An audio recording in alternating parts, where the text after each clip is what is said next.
listening to the CHGO White Sox podcast, live from Studio A of our CHGO offices here in the West Loop of Chicago. I was going to try to be all cute and be like, it's an instant reaction to Chris Getz being announced as the general manager, but I'll do it that way.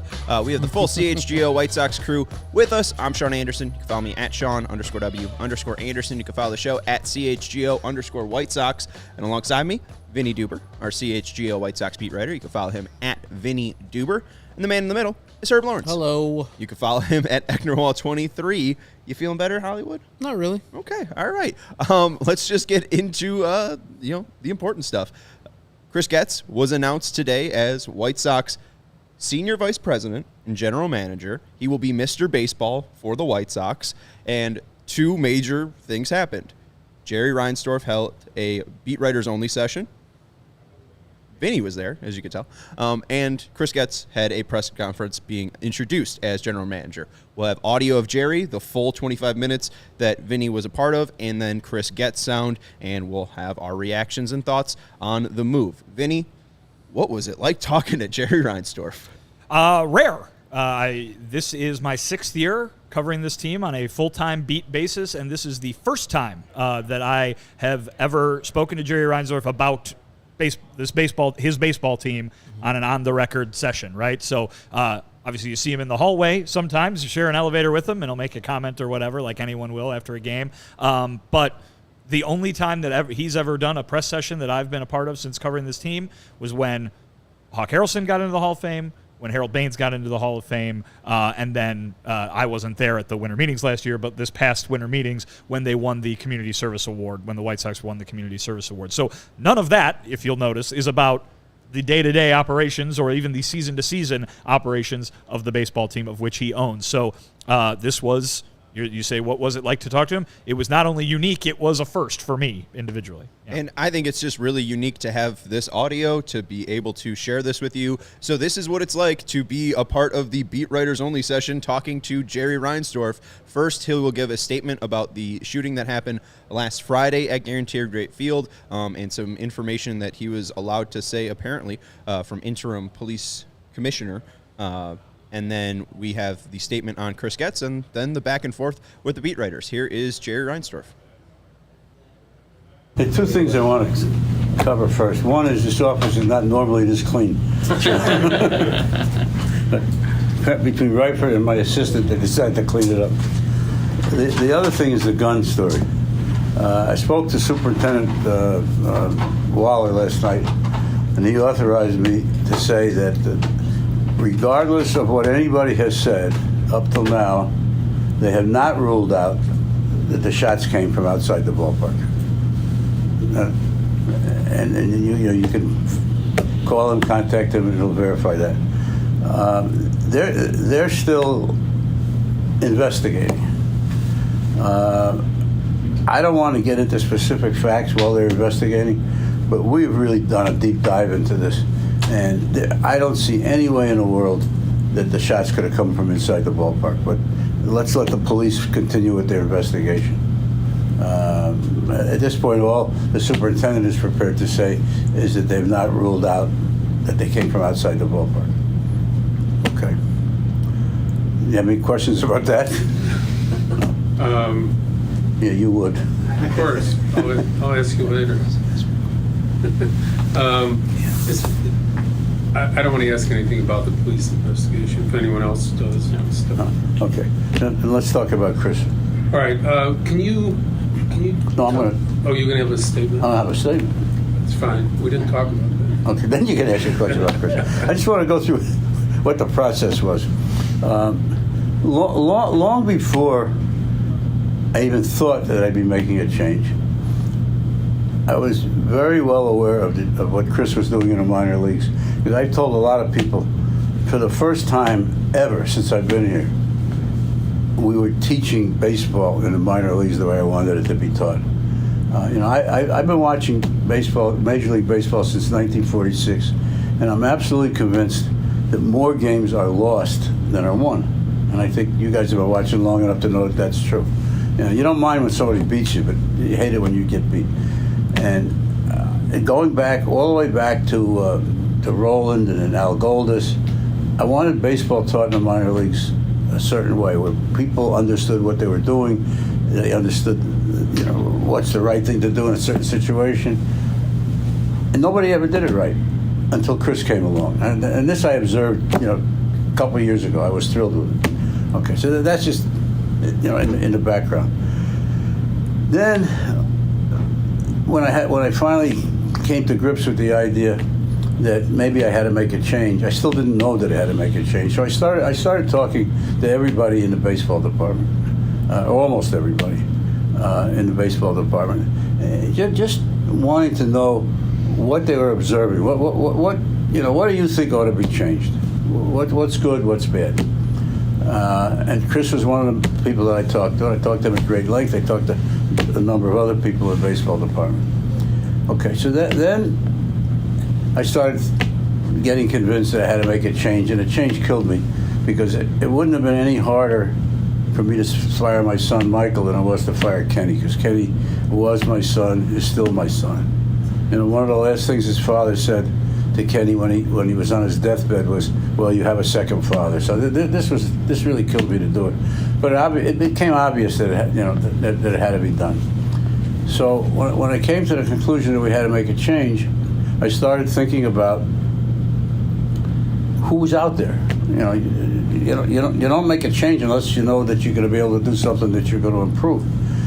So I pretty much know who all the potential candidates were out there. There's some good guys out there. There's no question. There's some good guys who can be general managers and have been general managers that are going to be general managers maybe even this next year. And so my first feeling was, okay, I'll interview an internal candidate, and then I'm going to ask permission to talk to all of these other guys. But that moved me to the thought that what is it that I owe to fans? And I think one of the things that I owe to fans is to get better as fast as we could possibly get better. The speed is of the essence. I don't want this to be a long-term proposition. And in the meantime, I don't know how many conversations I had with Chris, and it became clear to me that he would be one of the major candidates along with these outside candidates. And then when I started thinking about the speed that I owe the fans, I realized that if you bring in somebody from the outside, it's going to take him a year. He's going to have to evaluate everybody in the organization. I could bring Branch Rickey in if he was available, and he'd have to evaluate everybody. So you'll lose a year.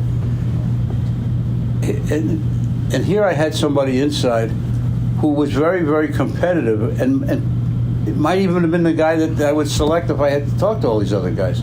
And so the thought, so I came then to the conclusion that if I've got a guy inside who can do the job, why not? Why not do it inside and save a year? And that's basically how I got to Chris. Now go ahead and ask me whatever you want to ask me, and I'll answer whatever I feel like. Do you plan on hiring a former baseball executive to work with Chris, and you and Chris collaborate on that type of hiring, if indeed it is? That would be Chris's call. I'm not planning on bringing anybody in. If Chris decides he wants to bring somebody in, that's his call. As you thought about the process, did you ever think about, maybe there was some value in talking to outside people just to get a fresh perspective from the outside on the organization? Oh, I've talked to some people outside, not as candidates, but I've talked to some people outside about what they thought of our organization. And that was one of the reasons why we made a change. Jerry, why August 22nd? Why that date in particular for Rick and Kenny? And how?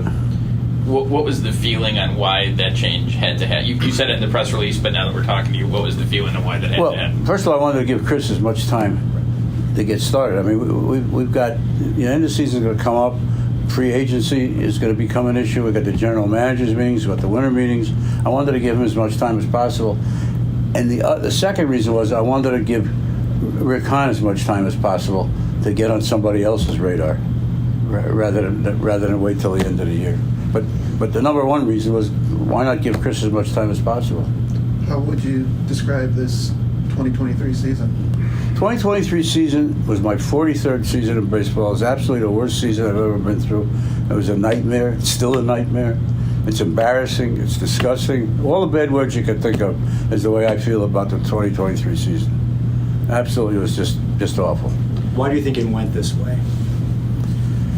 Well, it's hard to say, and I don't want to get too deep into it, but in the beginning of the year, we had a lot of injuries. We had a lot of injuries. And we also, we were, if you go back game by game, we were one hit away from maybe winning another dozen games. So it wasn't that, it wasn't that bad, but somewhere along the way, it just spiraled out of control. Some of it was the clubhouse, and I think that we've corrected that. And so, some of it was bad luck. Some of it was just people not playing up to their potential. But it was a nightmare. This season was absolutely a nightmare. I know the manager doesn't deserve as much credit as he gets when they're winning or as much blame when they're losing. But with that said, and this is for you and Chris, I mean, will Pedro be back next year? Is that still being evaluated, or? Chris's call. That'll be Chris's call. When you get a chance to talk to him, you can ask him that question. What are your expectations in terms of how quickly it can go from a nightmare that you've had this year to what you want it to be? Well, I don't want to make predictions, but in this division, and with the core of talent that we have, I would hope and I expect that the next year will be a lot better than this year. But how much better? I don't know. But you look at the core of this team, and if we can get them all on the field, and one of the things that we're doing this year, it's a little different. Every year we send players home with a plan. This is what you got to do. What we're going to add this year is we're going to police these plans. We're going to make sure that the players are following their plans. So when they come to spring training, they're ready. We're not going to take their word that they're doing what they're supposed to be doing. So, given the division and given that we have a really good core of players, I would expect next year will be better.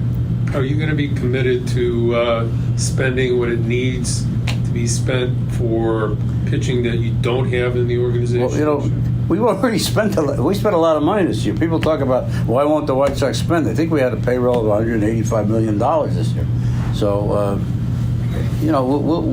we'll do what Chris thinks that we ought to do that will make us better. I mean, look, we're not going to be in the Ohtani race. I'll tell you that right now. I'll tell you that.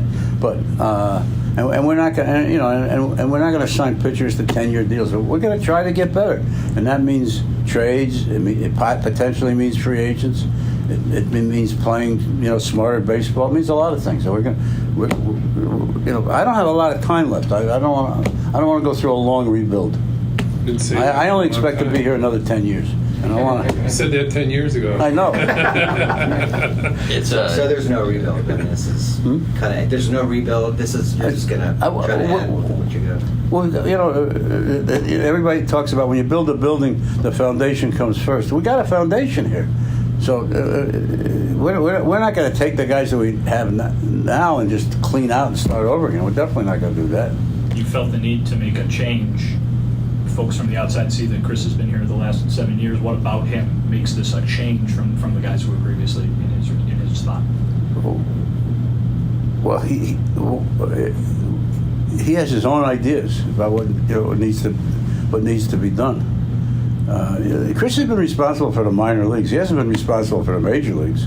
And by the way, his job involved taking players who were handed to him and making them better.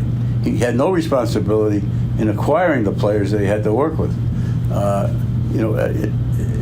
It's been kind of quiet, but we made a change in the scouting director a few years ago because we felt that we weren't through the draft. We weren't getting the players that we wanted to get. We made a change a few years ago. Those players that have been coming in under this new scouting director are an awful lot better than we'd seen in the past. But most of them are at lower levels. Although I think we have some pretty good stuff at the upper levels that are not that far away. But I heard on some telecast or podcast or something that I inadvertently watched that the White Sox farm system wasn't highly rated. First of all, we have produced a lot of players to the big leagues that came through the farm system. I mean, so that's one way that you evaluate a farm system is has it been producing players, and it has. But the quality of players that have come in the last few years are pretty darn good, and so I think the future looks good.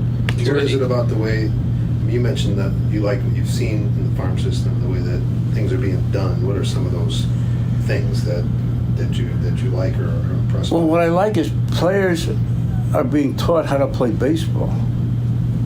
How to play baseball. One of my favorite players over the last 10 or 20 years was David Eckstein. David Eckstein couldn't run, he couldn't hit, he couldn't throw, he couldn't field. There's only one thing that he ever did, and that was beat you. And that's what we're trying to develop in the minor leagues. And I stole that from Brad Trickey. He said that about Eddie Stanky. But that's what we're looking for. Players who don't beat themselves. Who get the most out of their ability and let the other team beat themselves. And what Chris has been doing over the last 7 years in the minor leagues is educating players as to what to do. What do you do? When you're out there in the field at third base, what should be going through your mind? What am I going to do if the ball's hit to me? What am I going to do if the ball's hit to my left? What am I going to do if the ball's hit to my right? What am I going to do with the ball if it's hit directly to me? When you watch baseball games, you see very few players, you can tell, are doing that they're thinking about that. Well, he's been teaching that kind of stuff. He's been teaching players who are on first base to be looking at the outfielders and seeing where they're playing, to know what their arms are. That's the type of thing, to play smart. It's good to see Tony's healthy, obviously. What is his involvement, if any, in the organization right now? I'm glad you brought up Tony La Russa. I am so sick and tired of reading that bringing Tony La Russa back was a mistake. Tony La Russa came back in 2021. Does anybody know what we did in 2021? Does anybody remember we won 93 games? We won the division by 13 games. Well, was that a mistake to bring Tony La Russa back? Last year he was sick. The man had a heart problem. He had cancer. I mean, you didn't see the Tony La Russa last year that we saw before that. Remember, this guy has won, as a manager, more games than any other manager in the history of baseball who had an over 500 record. Connie Mack had won more games, but he also lost more games than anybody, and he was the owner of the team. He was like me. He couldn't be fired. But so I reject the idea that it was a mistake to bring Tony La Russa back. We won a division with Tony La Russa. Now, with respect to this involvement, Tony had nothing to do with the decision to fire Rick or Kenny. Not once did he ever say to me, "You ought to get rid of these guys." Now, I did ask him, as I asked a lot of other people, give me some names. Give me some names as I was building my list. But Tony wasn't. The only way Tony found out that Chris was going to be the manager was I told him. He was not involved in the process. Now, going forward, Tony will not have any decision-making authority in the organization, but he's a tremendous asset. So if Chris wants to talk to him or Pedro wants to talk to him, they can talk to him. If they don't want to talk to him, they don't have to talk to him. Or if they do talk to him and he makes a suggestion, they can follow it or they cannot follow it, whatever they want. But it would be stupid not to have this man available to Pedro and to Chris if he's willing to be available, and he is. You always said don't make a tough decision unless you really have to, and think it out. At what point did you get to that thinking on Kenny and Rick, and was it a collective? Well, I'm not sure what you mean by collective. In other words, did you lose confidence in both at the same point? Well, I made the decision a couple of days before we announced it, but I spent a month thinking about it and talking to people inside and outside the organization, and I considered a variety of alternatives. One alternative was to do nothing. Another was to keep Kenny and let Rick go. Another was to keep Rick and let Kenny go. And another was to let them both go. And I came to the conclusion that it would be better to let them both go and have a fresh start. Was the dual decision-making process a problem there? I mean, they seem to work decently together, but was that a problem that you saw in the Well, I think they work decently together. I believe, and I did believe, I still believe, that if I had kept them in place, that they had the capability to rebuild the organization. But one of the things that a number of people told me was that you may believe that, but the record's the record. And you got, and I was urged to make a decision by quite a number of people just based on the record. I still think they could have brought it back, but all right, the record's the record, and the best thing to do is to start fresh. Although it's not a complete fresh, because we still have an awful lot of people that are here that I expect that Chris will keep, and some that he will not keep. Do more resources need to be devoted to farm system and player development and scouting and all the things that are available now to minor league operations? I don't think there's any resources that are not available to them. Chris has had sole responsibility for who works in the minor leagues, so it'll be up to him if he wants to tinker with it. I think one thing we should be doing, though, is there were a lot of scouts that were let go over the last few years by organizations that are analytics driven, and we ought to take a look and see if there's some gems out there that we could add to our scouting staff. Since if I could switch gears for a minute, there was an article that came out recently about the future of this ballpark, about whether or not you guys will stay beyond the lease. Can you add anything about what your perspective is? I know there's still another 6 years or something left on it. First of all, somebody at Cranes decided that he wanted to write that you're looking at the Bears with the White Sox lease, has 6 or 7 years left to go, and the White Sox have some options, and they might move out of the city, they might move out of town, they might go to Nashville. That wasn't us. That was a guy at Cranes. Now, ever since the article came out, I've been reading about that. I've been threatening to move the team to Nashville. I mean, that article didn't come from me, but it's obvious if we have 6 years left. I think that's what it is. We got to decide. What's the future going to be, and we'll get to it. But I've never threatened to move out. We haven't even begun to have discussions with the Sports Authority, which we'll have to do soon. You said 43 years in baseball, I think you just said, so you've seen good, middle, and bad during that time. Yeah. What is your reaction to some of the fan reaction to you and the team this year? Well, if I were a fan, I'd be pissed. I'd be very angry. But at the same time, this is the first really, really bad year. We won the division in 21. We were 500 last year. That's nobody's goal to be 500, but that's still average. This is the first disaster. This is the first real disaster. But if I were a fan, I would not be happy. I have a hard time watching these games. There are some nights when I don't even watch the game. I record it, and then if we win, I watch it. I mean, so because I think first and foremost, I'm a fan. I didn't get into this game to make money. I got into it because I love baseball. It was in my blood. Remember, as I said, I've been watching baseball since 1946. I was at Ebbets Field when Jackie Robinson played his first game for the Dodgers. And no, this is a lousy, horrible year, and the fans have a right to be upset. But hopefully, they'll give us some time, and I think we'll make it better. Do you have any different perspective on wanting to win than you did when you walked into your offices across the street in 1981? I didn't have an office across the street. There was no room for it. Well, it probably is more of an urgency. But when Eddie and I came in 1981, what were we? We were two fans who thought that we knew more than the people who were running the team knew. And then in in 1980 the team was 70 and 90. We get here in 81, and even with the strike, we're over 500. Then we won 87 games in 82. We won 99 games in 83. We won the division. We thought, hey, this is easy. We're two smart guys. But I remember Jerry Koosman telling me, enjoy the moment. They're few and far between. And it never dawned on me it'd be another 10 years before we got back to the playoffs. But obviously, since I'm older, I feel more of a sense of urgency.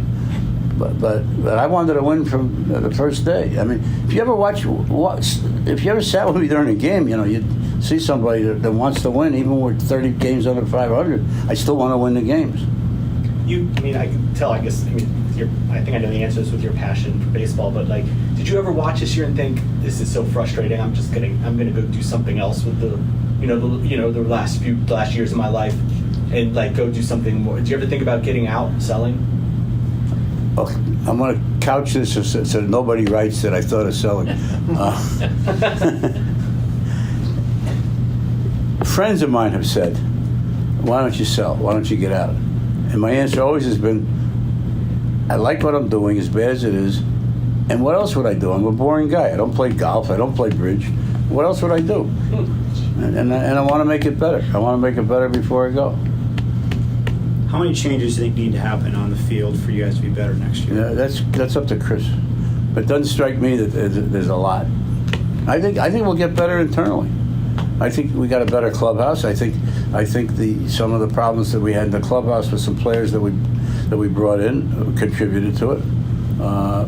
But I think look, it looks like Wakata may be coming back to what he was. Andrew Vaughn's only going to get better. I think we have a good core. Chris can build on it, but you can ask him. I'm not. Those aren't my decisions. So you said this in the press release. Chris will have full autonomy in the.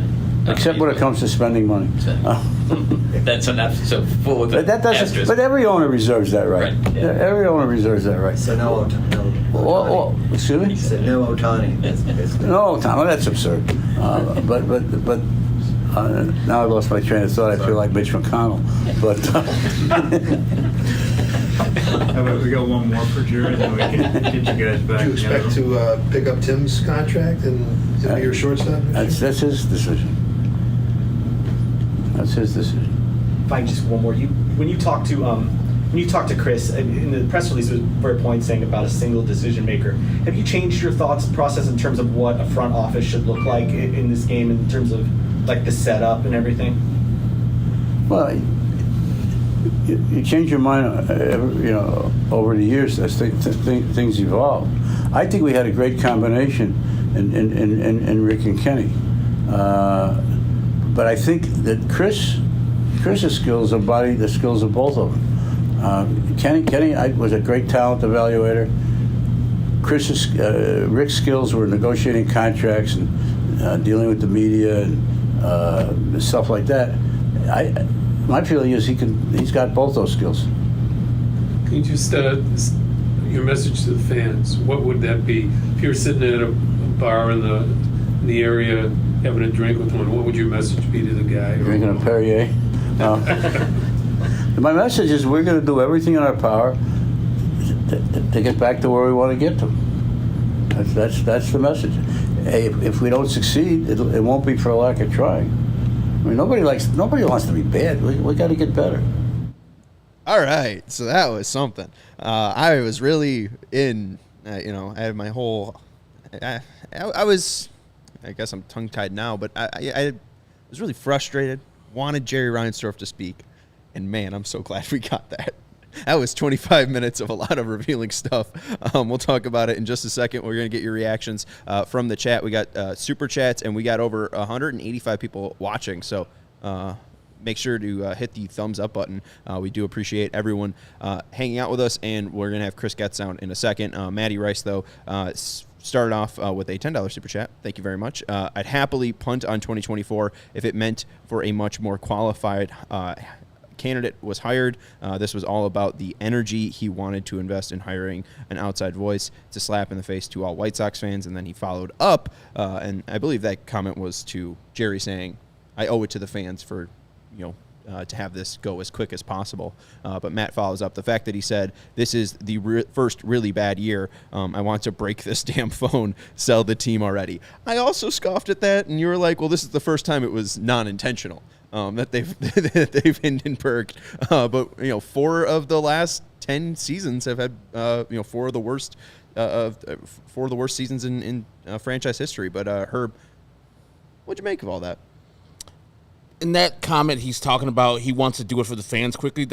He's selfish, because heard later he's like, I don't have a lot of time here. He's doing it for himself.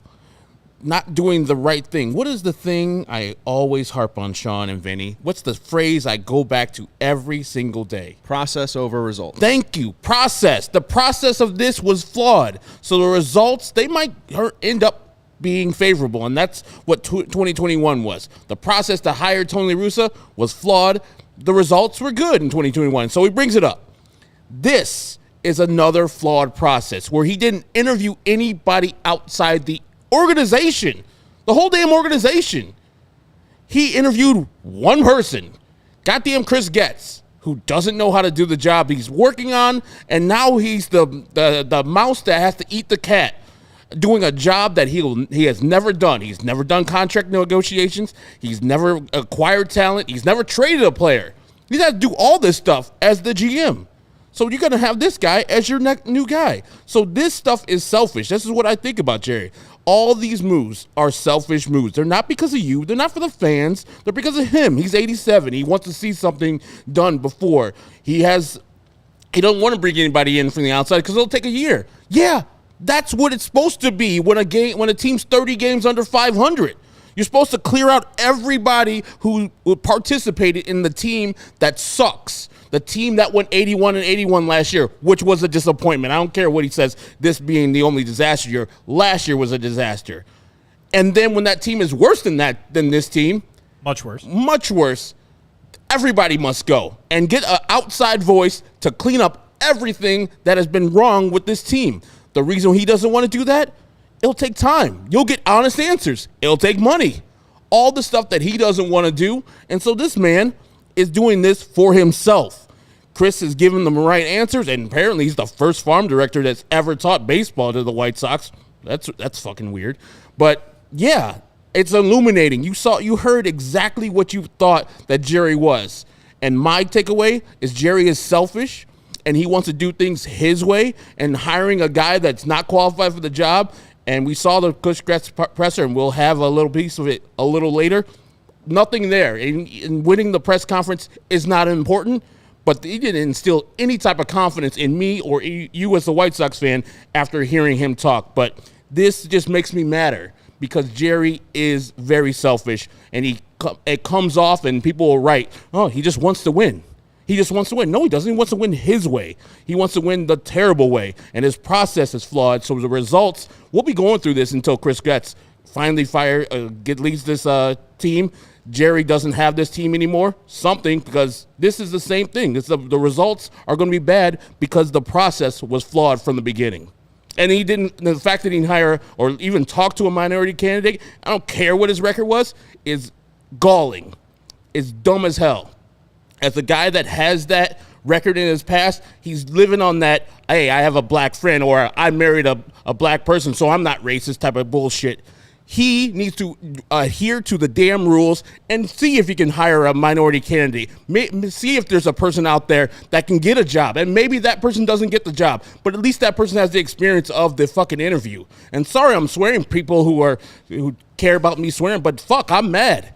Because Jerry Reinsdorf is a selfish person that wants to do for what Jerry Reinsdorf wants to do, and he's packaging it in the thing that says, I'm doing this for you fans. You guys should be happy type of bullshit. He's terrible. Just absolutely terrible. Sorry. Go ahead. I have to follow that up? Well, I mean, you want to take a break? Here's what I'll say. Me and Herb have very different roles on this show. Mm-hmm. Herb is mad, and he is speaking from an emotional place. I do not care if the team wins or loses every game they play. I would find a way to say a lot of the things that you just said, Herb, though, mm-hmm.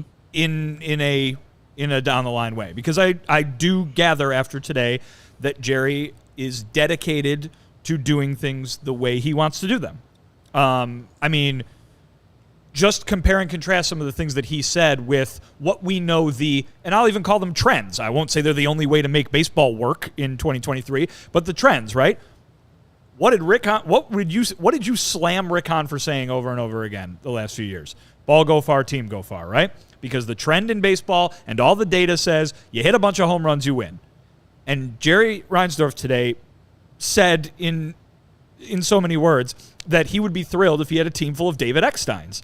And Again, that's fine. Maybe a team full of David Ecksteins would win the World Series. I don't know. I'll go to MLB 2006 and find out. That's what the video game is for. But the point being that is not a way that a lot of baseball people would think. They would not think in that way. And listen, Jerry's smart enough to know that you need a bit of a varied team, a balanced team. What did the guy he just hired stand up and say today? He wants the team to be more balanced, right? So, but yeah, there's, what was the narrative around Jerry for the longest time before Rick launched the rebuild, right? That the idea was that the White Sox wanted to sign some free agents so they could compete that year, right? Yep. Make themselves better that year. Mm-hmm. And the radical thing that Rick did when he launched the rebuild was, let's do what some of these other teams across the game are doing. It might mean there's a few years where it's not a competitive team, but that's the way that we've seen other teams reach the goal of winning the World Series or reach the goal of being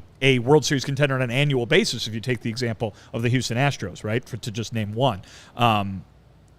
And now we're hearing Jerry say that the main driving factor, one of the two, one, he was impressed with what Getz was doing in his job. He was impressed with it. You don't have to be. Mm-hmm. But the other driving factor of this hiring decision was speed. I think Chris Getz is the guy because I think he can get there the fastest, right? Have this team compete in 2024 as fast as possible. It is up to anybody's opinion whether you think that that's actually possible with this roster. If you are saying to me that a team that is currently about 30 games under 500 is going to just be fixed like that would seem difficult to do. And I think there'd be plenty of fans who, if they heard that another rebuild was being launched, would be just as mad as all the fans who are upset that there is no other rebuild being launched, right? Because people don't like to sit and watch a team lose 90 games. But the things that there was nothing today. There are very few things that Jerry said today that's going to make any White Sox fan happy.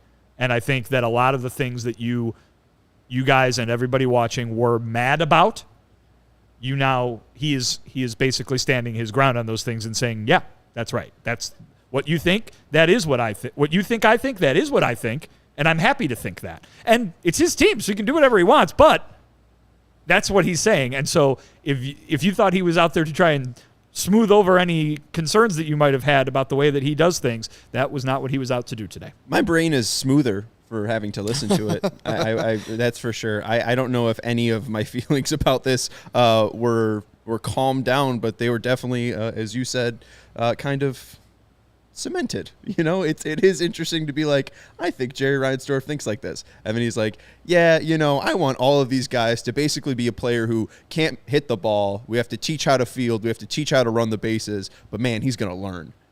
He just wants a bunch of learners in the White Sox organization, a bunch of David Ecksteins. Like, it's just ridiculous, and it's laughable, and I'm glad that him and Tony La Russa can yuck it up about David Eckstein and all day. Eddie Stanky and shit like that, yes, and Branch Rickey and Jackie Robinson. You can tell where his brain's at. David Eckstein, the only player to play before he was an owner that he mentioned, right?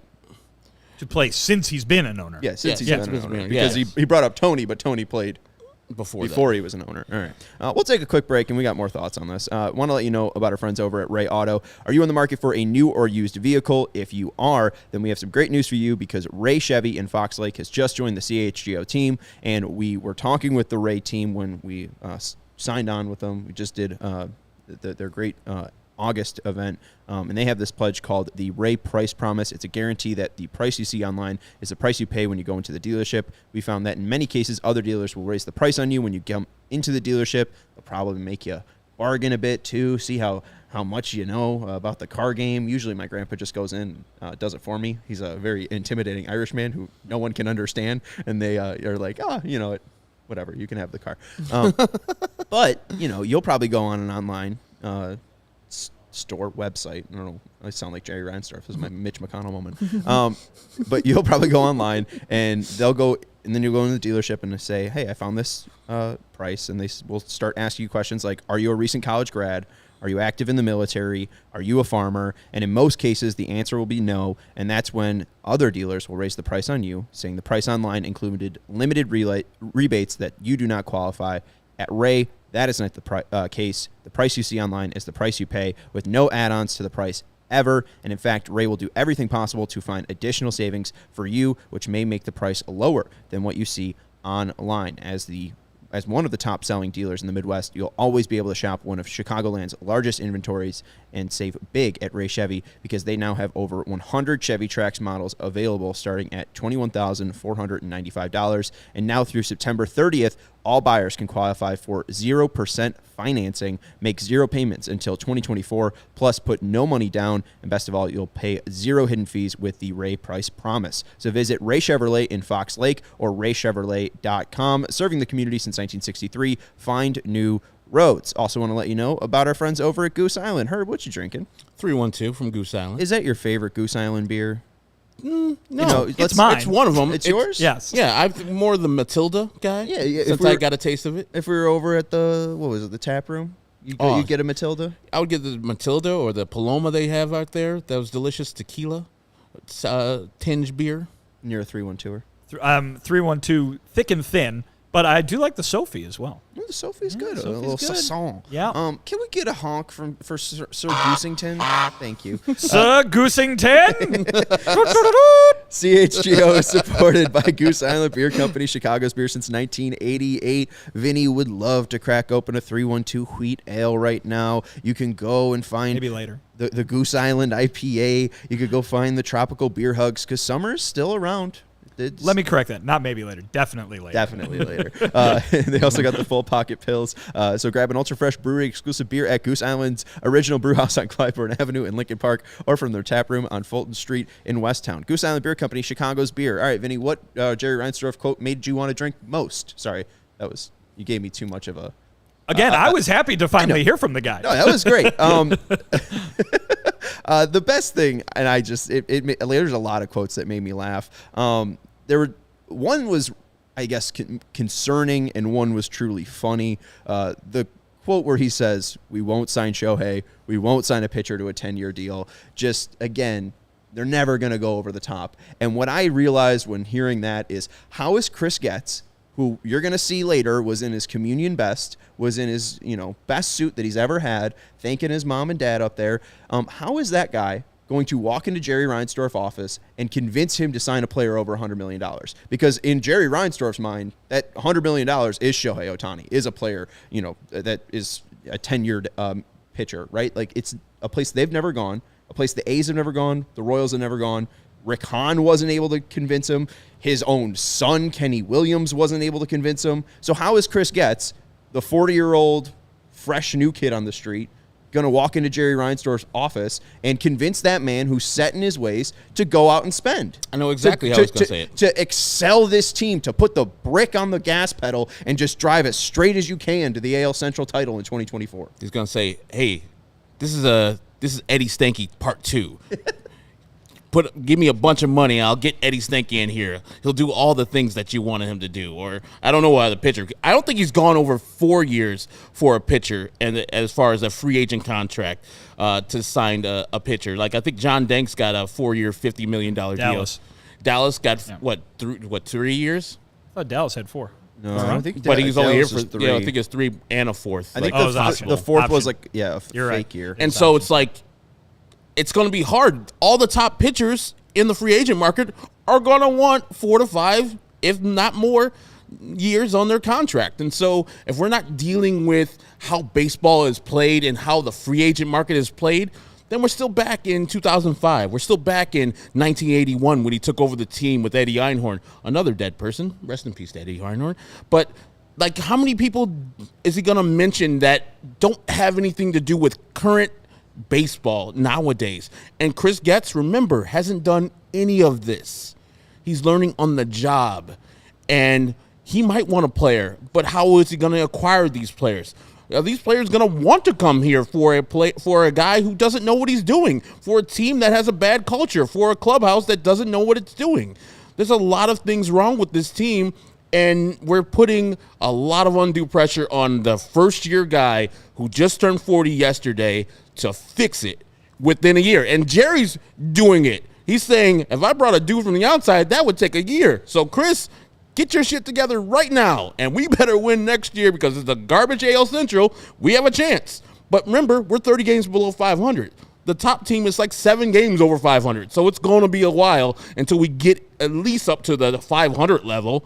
And then at that point, I don't know what's going to happen. I don't know if Chris Getz has the wherewithal or the skill to make a trade at the trade deadline next year because he has not done it. That's one of the big problems that I have with the hire is the inexperience of the person you're bringing in to fix a broken franchise and a broken baseball club. I mean, listen, that was the part certainly that jumped out when you talk about what should we expect from this team this offseason, because the way that I build my assessment of the offseason is by what the general manager tells us that they're trying to do in the upcoming offseason, right? So when Rick Hahn would talk to us at the end of the year or talk to us at the general manager's meeting, that is the book you use to judge what they do, what he did moving forward. Chris Getz is going to have that moment. You would have to imagine that given that this is a month away from the end of the season, he will have his end of the season press conference. He will obviously talk at the GM meetings. So there's that, but now we also have a little bit from Jerry Reinsdorf as well, right? The whole budget thing. He's going out there talking about how the $180 million they spent this year was a big number. 185. But he was talking about it as if it was a big number, right? Yep. And so it is relative to the White Sox, but it is not necessarily a big number relative to the rest of Major League Baseball and what they're spending on an annual basis. So when we look at what free agents can they get, will they be in on this guy? Will they be in on that guy? You've got the owner who said in this media session that he's going to control the decision-making on spending, obviously, which he should. But you've got him saying that, oh, well, we're not going to be on this guy. We're not going to give out this kind of contract. It's another level that we can use to talk about this offseason when it comes and figure out what they can do. Jerry said that he thinks that there can be a lot of internal improvement. He thinks that this core, he believes in this core. He's bringing up Moncada, bringing up Vaughn. He talks about the foundation of the house being there. He likes the talent that they have on the team. A lot of these guys have played very, very poorly this season. And they, not only that, but they have had trouble staying healthy. So do we expect them to be mostly, I mean, we pretty much do expect them to be mostly in place as we did weeks ago because we know what the contract situation is like with a lot of these guys. But here we go, a lot of insight into what next year is going to look like already just from hearing from Jerry Reinsdorf. And someone in the comments, and not to take it to this place, but they brought it to a bleak place, but they brought up Wirtz, if you want to search it, Stephen.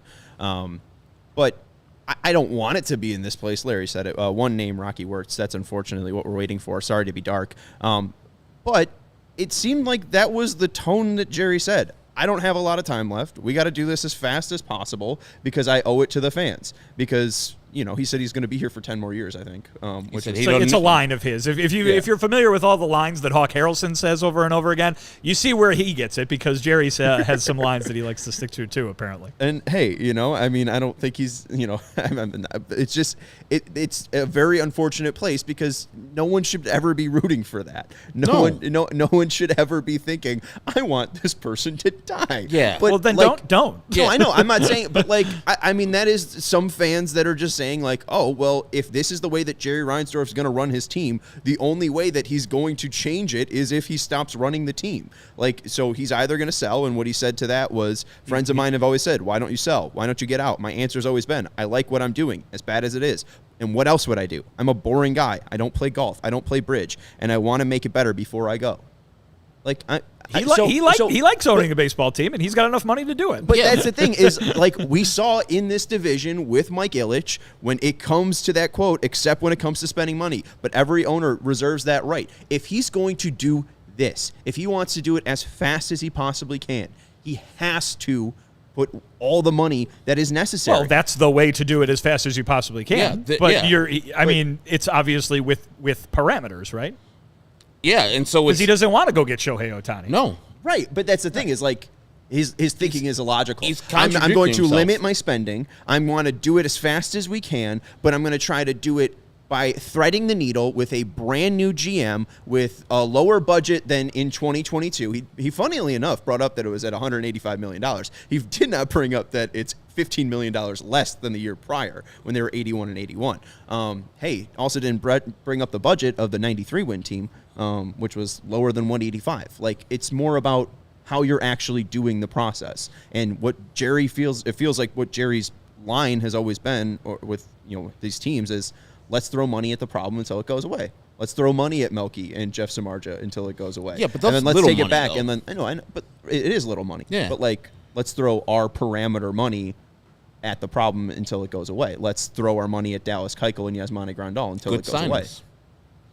But not Keuchel was a good signing. Yeah, at the time it was a good signing. Like, and then they both proved to be not Not good. But I judged the signings at the time of the deal and seeing what the deal ages out. And at both of those deals, I was like, those are good signings. They were, the top catcher in the market, I think, at that time. And Keuchel was a pitcher who had a bad year that year because of sitting out for a prolonged amount of time. And then he had an actually good 2020.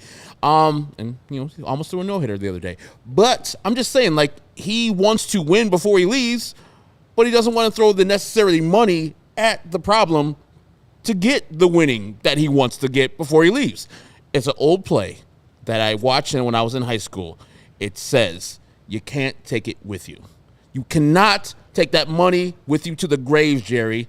And Michael has plenty of money. You're going to have a will. Throw some of this money at some of the players. Throw some of this money at the research and development. Throw some of this money at the scouting department. Do different. And if you got a governor on how much money you're going to spend in the offseason, and you specifically say that you're not going to be spending on the best player on the market, then you're not doing whatever it takes to win. You're not wanting to win at all. And you're giving your new GM parameters early before he even gets in the free agent market that he can't get Shohei Ohtani. Why in the fuck not? You should be all going for Shohei Ohtani. He's that damn good. He's the best hitter in baseball. You should be going for him. And, he might not pitch in the near future, but damn it, it's a good investment to get the best player in baseball and to be in the sweepstakes to get him too. So, yeah, he wants to win, but he wants to win his way. Selfishly, only his way. And Chris says, hey, how about I go and get this $20 million guy? Nah, it's way too much for my money. Then you don't want to win. You don't want to win. And what he kept telling you guys was, it's Chris's call. I mean, that's a lot. That's a lot of pressure on a 40-year-old just doing this for the first time. Well, I mean, I will say this. That's probably, if you are Herb, feeling the way you're feeling about the way Jerry Reinsdorf runs things, he gave you every reason to believe there, with a few exceptions that we have already talked about, that Chris Getz is going to be making these decisions. Like, it's not somebody looking over Chris's shoulder. Like, Chris has the authority. Now, there are specifics, again, that we talked about. He's not going to write him a blank check to go, get Mr. Burns' team of all-stars, but he's going to let Chris build this team, try to fix the problem. Go ahead, do what you want. Hey, it's your call whether the manager sticks around. He is, by the way. Yes. Hey, it's your call whether you want to bring somebody else in to help run the front office with you. He's giving him the keys, and so that's you got to feel that way. If you are frustrated by the way that Jerry and Rick and Kenny ran the team, Chris, there's somebody else running the team. You might not like who it is, but there's somebody else. Yeah, but the thing is, he contradicted himself in the statement they released when they fired Kenny and Rick. He said that Pedro will be coming back next year, or Bob that was said, a report. Bob yeah. said Pedro will be coming back. Correct. And Bob has been on everything. And now Jerry's saying, well, that's Chris's job. Is it? Well, but you know what else Bob reported that day? That Chris Getz was expected to be the GM. Yeah. I mean, it doesn't sound, Jerry explained it to us, that Chris Getz had the job before Rick and Kenny were fired, right? And it's not like the search lasted 5 days. He was thinking about this a month or so beforehand. It sounds like he decided that he was going to go with Chris Getz when he fired Rick and Kenny, right? He said, I did it on this day because I wanted to give Chris Getz as much time as possible to get into the job. Then, if that's the case, you don't think they've already had a conversation about what to do with the manager spot? That, to me, would be disqualifying to put Chris as the general manager, seeing this year. And I'm not a managers don't matter guy, but what have you seen this year from Pedro Grifol that says that man deserves another year?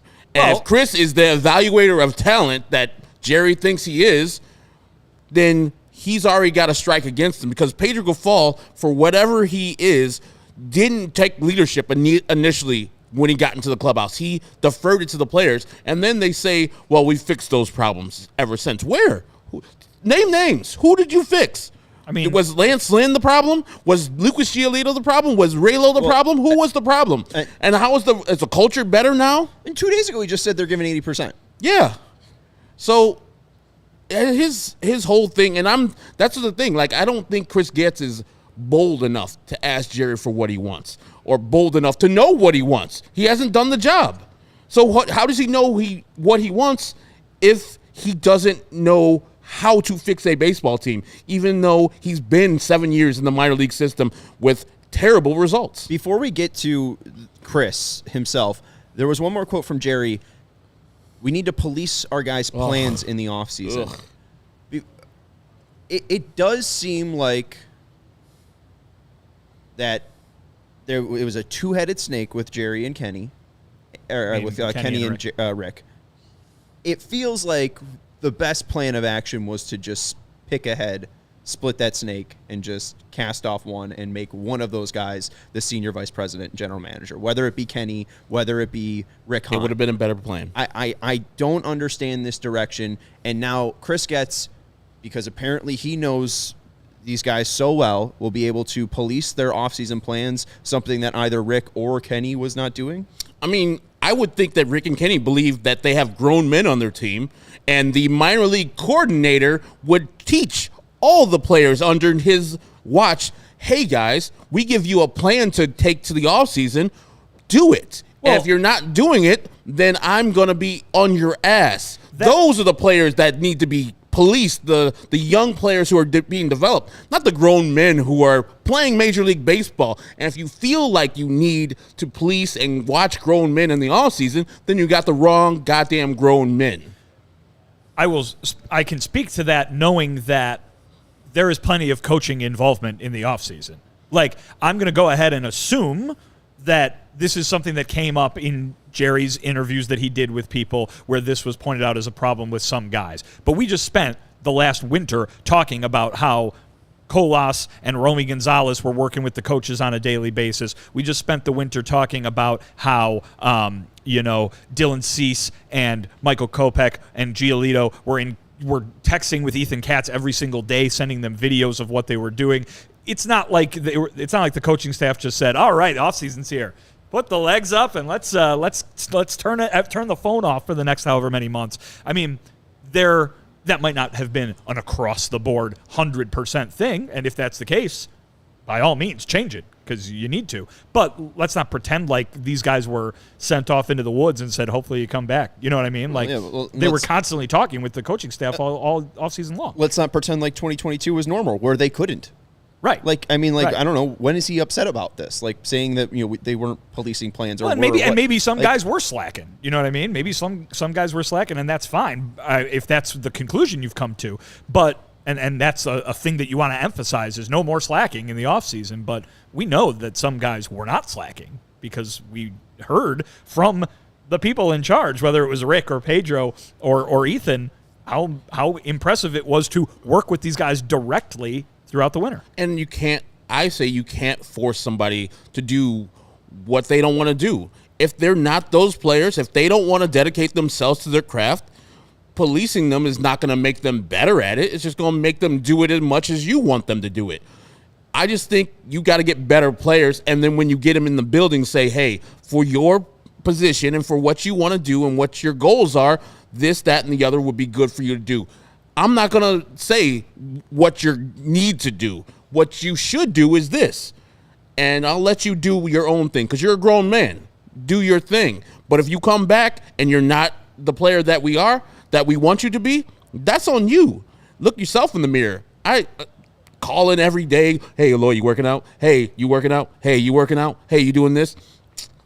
Let them do their thing. It's their all season. And if they don't have dedication to get the job done, then you got the wrong players.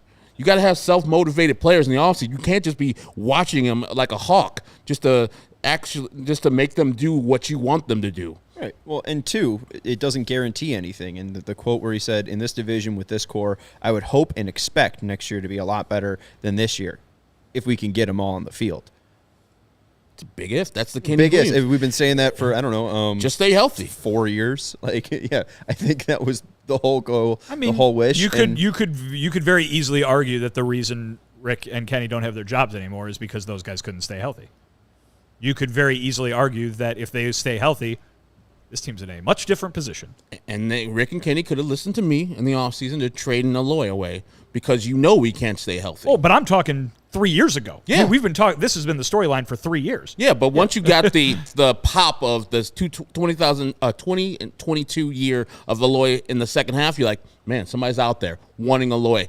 I can't wait for Aloy to be hurt in 2023. I got to get value while value's on the table right now and trade him away. You got to have some foresight about that, and those two guys didn't have it. And I don't know if Chris Getz will have it either. Trading guys when they're at their peak or at their highest level they're going to be at that time.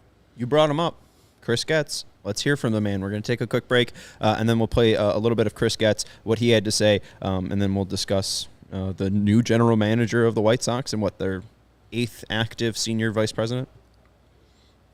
That was a vice president because they have a lot of vice presidents. Yeah, different departments. Yeah. Yeah. All right. Let's take a break and let you know about our friends over at FOCO. That great Tim Anderson bobblehead in front of me was a little gift from our friends over at FOCO to fill out our set. Set decorations like the Tim Anderson one, the Southpaw one that's hiding over there were given to us by our friends over at FOCO. So go show them some love at FOCO.com, FOCO, or click the link in the description below. They can get you fitted out in the best sports gear around with hoodies, shoes, signs, bobbleheads, and everything in between. And since it is baseball season, you get Aloha shirts, straw hats, polos, bags, everything you need for a game. And since it's basically football season as well, we got some nice Bears overalls in the FOCO store. So go check those out, Bears, at FOCO.com, FOCO, or click the link in the description below for online presale items. Use the promo code CHGO for 10% off. Next up is our friends over at Lewis University. Make sure Bed Check Charlie's popping out and scaring all the friends. Students are just like you over at Lewis University. They have full-time jobs, families, and full-time sports fandoms. Go back to school to earn a respected degree at Lewis University. They have they're located 35 miles southwest of Chicago and Romeoville, and they are ranked as one of U.S. News and World Report's top-tier colleges. And Lewis partners with numerous employers for tuition discounts and offers evening, online, and blended formats to help you balance work, family, and education. So if you are looking to complete your bachelor's or master's degree or enroll in a professional certificate program, Lewis has the right programs for you. Lewis offers several career-focused programs that will set you up for success.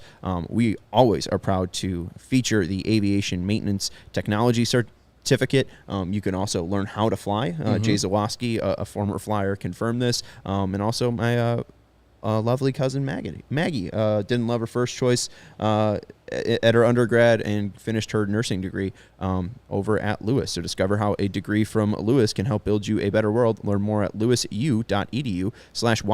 Can do this. lewisu.edu/YOU can do this. All right.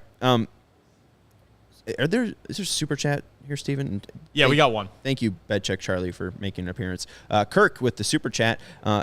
Jerry Reinsdorf is trying to duct tape this team because he knows he's out of the game soon, one way or another, headed towards more losing quickly. # Sky Points for Sox fans. Let's get into who Jerry Reinsdorf hand-selected and really didn't waste too much time because Chris Getz needs to get behind that driver's wheel immediately. The first person asking Chris Getz a question, the man in the blue shirt over there, Vinnie Duber. Chris, you said in your statement there that you are different. Obviously, fans can look at your resume and know where you've been the last few years. How would you say you are different from the folks who just preceded you in this position? I mean, just like any leader of an organization, you're shaped by your experiences. And, I'm a recent player, was an executive in another organization, and obviously I've got my experiences here. You learn through those experiences, and that's going to shape me in the leadership style I'm going to have. But I realize that there is skepticism. I do. I am an internal hire. And I've got to, bear that burden. And it's my job to go out there and prove otherwise. Given your role with the minor leagues and the kind of underperformance we've seen, why do you think you got this job? What makes you qualified to have this job running the entire organization? I've been very proud with some of the players that have come up here and helped us win. going back to us winning a division a couple years ago. I have been managing the farm. I think we've got a lot of good people. We've got a lot of quality players. And once again, I feel like my experience of knowing what's going on in this organization, I'll be able to go out there and fill the gaps quickly to get us back on track. Expect major changes, minor changes? Do you think that this team can't compete next year with just a few changes, or how do you look at that? Certainly, I think I can address the elephant in the room that we do play in the AL Central. So, every year, it seems that the division is up for grabs. With that being said, we sit at 53 wins right now, so there is a gap to fill. And we're going to look at different ways to improve this club. We're going to be creative with it.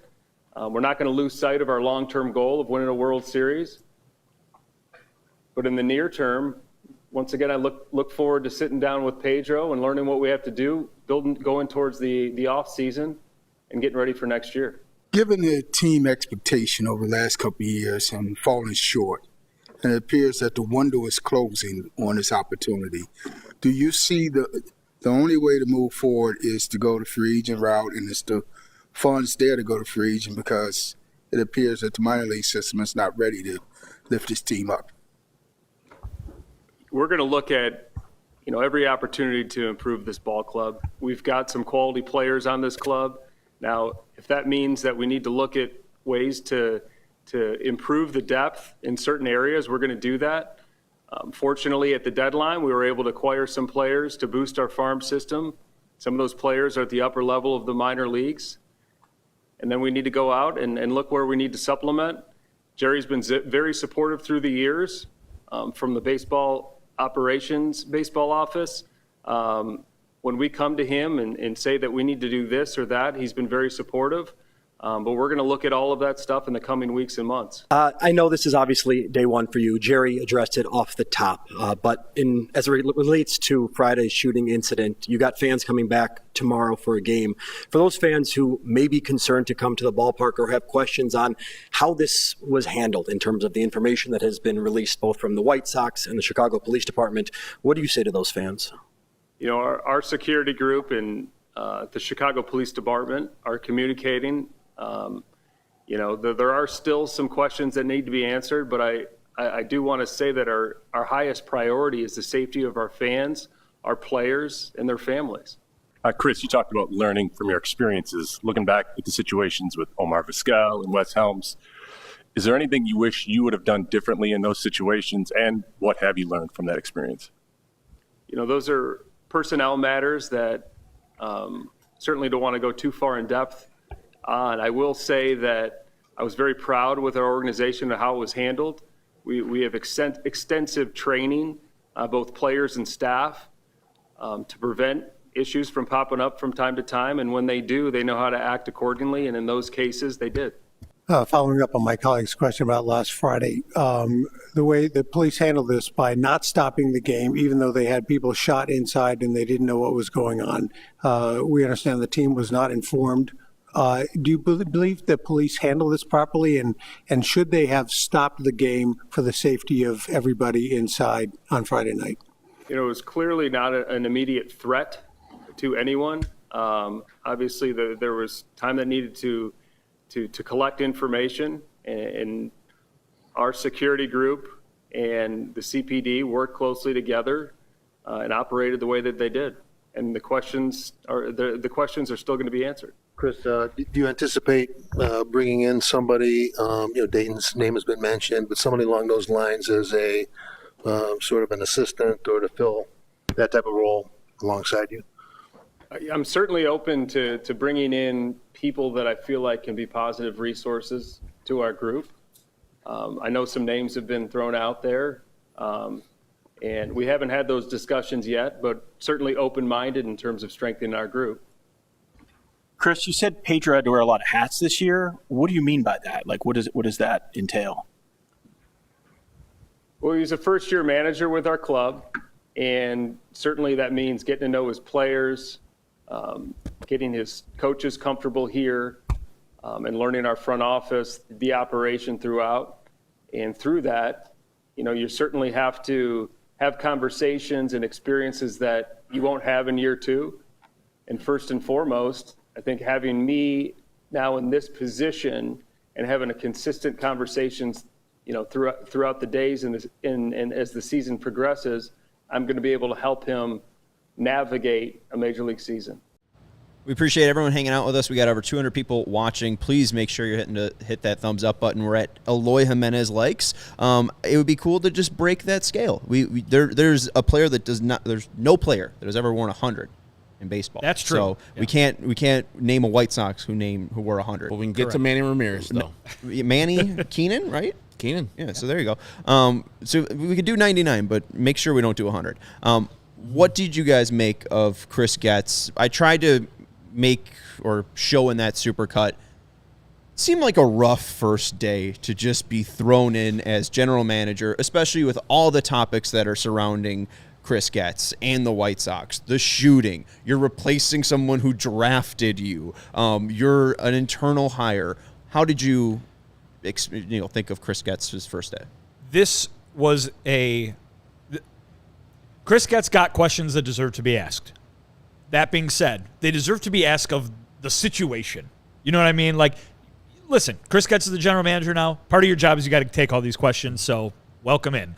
But the point being that when a new general manager comes in, it is typically a day of positivity, a day of, look here, it's a new era, we're going in a different direction, this guy is going to get to work and turn things around, right?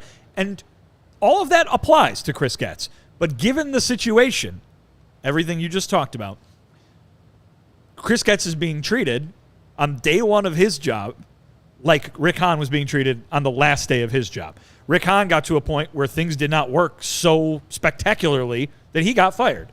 And any other person, particularly someone stepping in from outside the organization, would be treated a lot differently. But because of the situation, Chris Getz has to deal with fan anger, questions from the media that we did not have answers to. There's this ridiculous non-baseball situation with the shooting that's going on that Chris Getz, who was the farm director yesterday, has to start answering questions about. The situation is entirely different than what any other person starting this job today would face. And I feel bad for Chris that the situation dictates that this is how this had to go for him, but the situation dictated that this is how this had to go for him today. Just to be fair, though, the general manager last Friday when the shooting happened was Chris Getz, right? He's acting general manager at that point.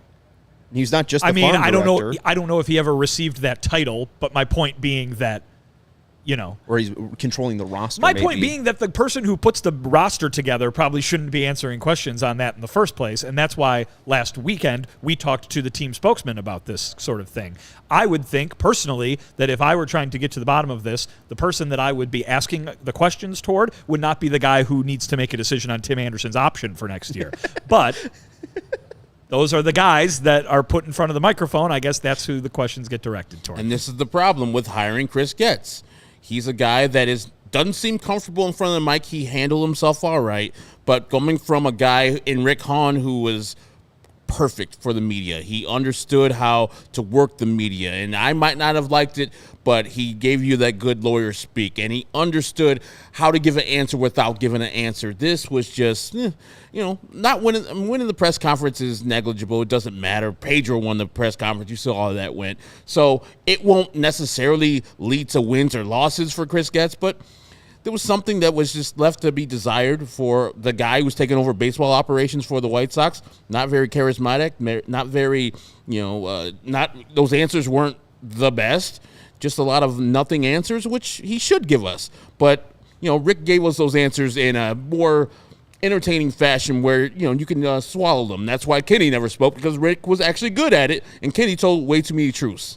Right. And I think that, again, I agree with you 100%. Chris Getz just seemed out of his element. And, Rick Hahn was very, very comfortable talking to you guys. He was very, very comfortable with that core. And, again, I right now I'm just questioning why did both of them have to go? Because even when the Bulls made their separation of John Paxson and Gar Forman, John Paxson's still a senior advisor with the Bulls. So, I mean, Kenny couldn't stay as a senior advisor to Chris Getz. Rick couldn't stay as a senior advisor to Chris Getz. Sacrifice a son. Yeah.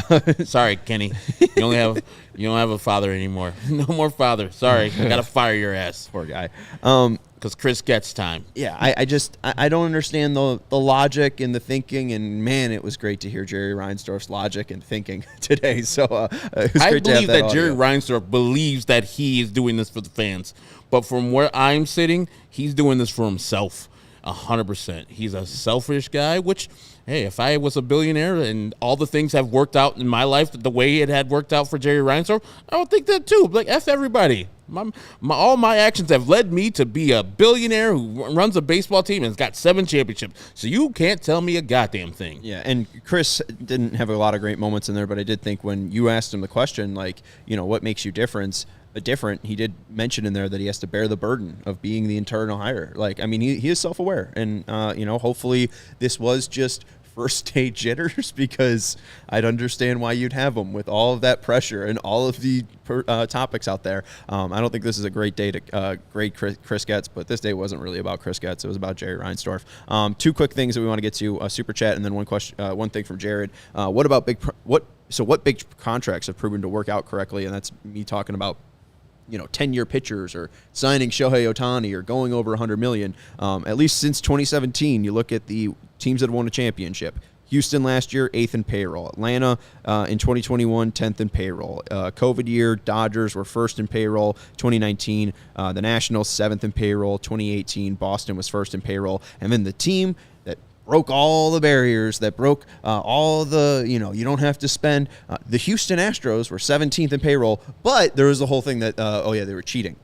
So I guess, we could put asterisks against the 2018 and 2017. Unless the White Sox are willing to cheat and or develop talent like Houston, then we're not going to get to the World Series. Yeah, and it only took them like 10 years to figure that out. So, hey, they're going to try to go as fast as they can. Maybe they could do a 10-year plan and a 5-year plan. That'd be good. We got one more super chat from Big Cram, a $20 super chat. So thank you, Big Cram. Give him a little Sir Goosington honk in the horn as well. Did Jerry say that they didn't do an external hire because it will take them a year to reevaluate the ball club? Newsflash, that's what we want, Jerry. God, this franchise is so frustrating. Another patchwork job incoming. Hit it on the head. Yep. Nail on the head. Nice timing there, Steven. I think most White Sox fans would have been like, ugh.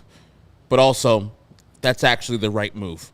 We need to do a rebuild, but not with the people who rebuilt the team before. If they brought somebody else, even if they brought Chris Getz in and said Chris Getz is doing the rebuild, I've been like, that's a bad plan, but at least it's a rebuild. At least we can try to build it up from the ground up. Isn't that what they did, just without saying the word rebuild?